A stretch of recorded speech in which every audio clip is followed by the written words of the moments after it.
Selamat datang saudara-saudari. Hari ini kita mau bersambung dalam kebangkitan. Kebangkitan memenuhi segala keperluan hidup. Ya. Ada 3 ciri di sini kita mau belajar. Ya. Pertama ialah kebangkitan ini memenuhi segala keperluan hidup melalui pembebasan pada masa lampau. Ya. Bila sebelum kita percaya, masa lampau sebelum kita percaya, kita hidup dalam dosa, tidak mengetahuinya. Dan di kayu salib, Yesus disalibkan. Dan bila kita percaya, kita disalib bersama-sama Yesus di kayu salib. Dan kita mati. Dan 3 hari kemudian, Yesus bangkit. Dan kita bangkit juga. Ini bermakna kita meninggalkan hidup masa lampau kita. Kerana itu telah pergi. Kerana kita sudah dibebaskan dari kematian. Mana kita dapat mencari ayat Tuhan ini? Mari kita melihat dalam Roma babak 6. Dalam Alkitab kita mencari Roma babak 6 ayat 4 sampai ke ayat 11. Saya membacanya. Ya, tajuknya dalam babak 6 adalah mati terhadap dosa dan hidup bersatu dengan Kristus. Dengan baptisan itu, kita dikuburkan dengan Kristus dan ikut mati bersama-sama Dia. Supaya sebagaimana Kristus dibangkitkan daripada kematian oleh kuasa Bapa yang mulia, kita pun dapat mengamalkan hidup yang baru. Jika kita sudah dipersatukan dengan Kristus, kerana kita ikut mati dengan Dia, maka kita akan dipersatukan dengan Dia juga kerana kita ikut dihidupkan semula seperti Dia. Kita tahu bahawa tabiat kita yang lama sudah disalibkan bersama-sama Kristus, supaya kuasa tabiat kita yang berdosa itu dimusnahkan. Dan kita tidak akan diperhambakan oleh dosa lagi. Hal itu demikian kerana apabila seseorang mati, dia dibebaskan daripada kuasa dosa. Jika kita sudah mati bersama-sama Kristus, kita percaya bahawa kita pun akan hidup bersama-sama Dia. Hal itu demikian kerana kita tahu bahawa Kristus sudah dibangkitkan daripada kematian. Dia tidak akan mati lagi. Kematian tidak berkuasa atas dirinya lagi. Kematian Kristus itu kematian terhadap dosa. Perkara itu berlaku 1 kali sahaja untuk selama-lamanya. Tetapi hidupnya sekarang adalah hidup bagi Allah. Kamu juga harus menganggapkan diri kamu mati terhadap dosa, tetapi hidup erat dengan Allah melalui Kristus Yesus. Ya, ini adalah dalam Roma babak 6 ayat 4 sampai ke ayat 11. Ya.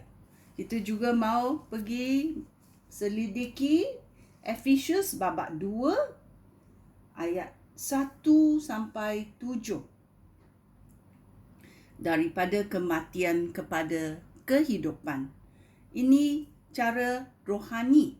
Rohani kita mesti dihidupkan kerana dosa dimatikan. Okey? Kita baca Efesius babak 2 ayat 1. Dahulu kamu mati secara rohani kerana kamu tidak taat kepada perintah Allah dan kamu berdosa. Pada masa itu, hidup kamu mengikut cara hidup yang jahat daripada orang di dunia ini. Kamu mentaati penguasa roh-roh jahat di angkasa, iaitu roh yang sekarang menguasai orang yang tidak taat kepada Allah. Sebenarnya, dahulu kita semua seperti mereka. Kita hidup mengikut tabiat manusia dan melakukan segala sesuatu yang dikehendaki tubuh dan fikiran kita. Seperti orang lain, kita pun kena kemukaan Allah. Kita melakukan segala sesuatu yang dikehendaki tubuh dan fikiran kita. Kita buat apa kita suka sahaja. Saya. Ya, itu. Saya betul. Fikiran aku betul. Itulah yang berlaku. Ayat 4. Tetapi Allah sangat berbelas kasihan dan Dia sangat mengasihani kita. Sehingga sementara kita mati secara rohani kerana pelanggaran kita, Dia menghidupkan kita semula bersama-sama Kristus. Kamu sudah diselamatkan oleh rahmat Allah. Kerana kita hidup bersatu dengan Kristus Yesus. Amin. Allah menghidupkan kita semula bersama-sama Dia supaya kita memerintah dengan Kristus di syurga. Ya, sungguh baiknya. Allah melakukan hal itu supaya pada zaman yang akan datang, semua orang yang mengetahui rahmat-Nya yang tidak terhingga itu, Dia menunjukkan kasih-Nya kepada kita melalui Kristus Yesus. Ya, Allah sangat mengasihani kita dan Dia sanggup mengorbankan Yesus Kristus di kayu salib untuk membebaskan dosa kita. Ya, dosa kita pada masa yang lampau dulu. Dan selepas itu kita bebas. Bebas dari dosa masa lampau. Ya, mari kita juga selidiki Kolosian babak 2 ayat 12 sampai 15.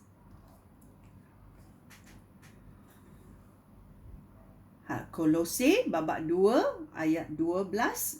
Hal ini demikian kerana pada waktu kamu dibaptis, kamu dikubur bersama-sama Kristus.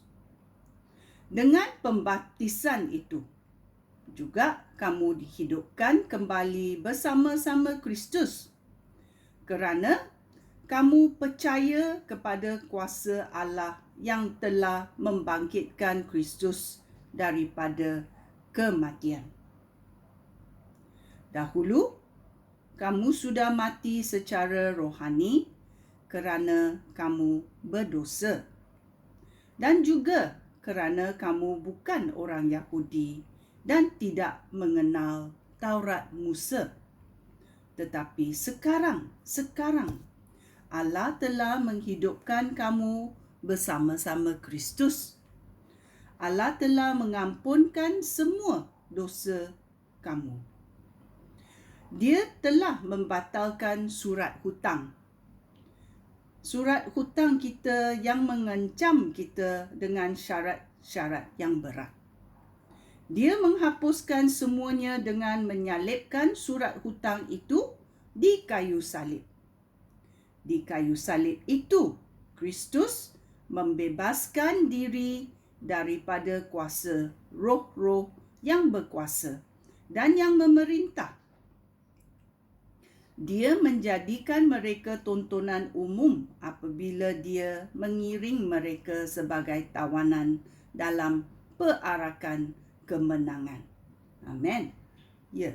Dulu kita adalah tawanan dalam dosa, tetapi sekarang selepas Kristus disalibkan, dia membebaskan diri kita daripada kuasa roh-roh yang berkuasa dan yang memerintah.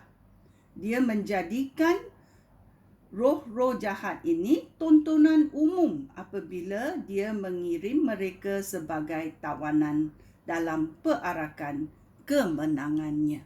Ya. Masa lampau kita sudah dilupuskan oleh Tuhan. Tuhan tidak lagi mengingatkan masa lampau dan dosa kita. Sungguh baiknya anugerah Tuhan ini. Ya. Apa-apa kesalahan yang kita lakukan telah dilupuskan oleh Tuhan bila kita percaya kepada Yesus Kristus. Bagaimana? Yesus disalibkan di kayu salib untuk melupuskan segala dosa kita dengan darahnya. Dan dengan kebangkitannya, kita juga dibangkitkan semula sebagai manusia baru dalam rohani. Sekian, terima kasih. Shalom.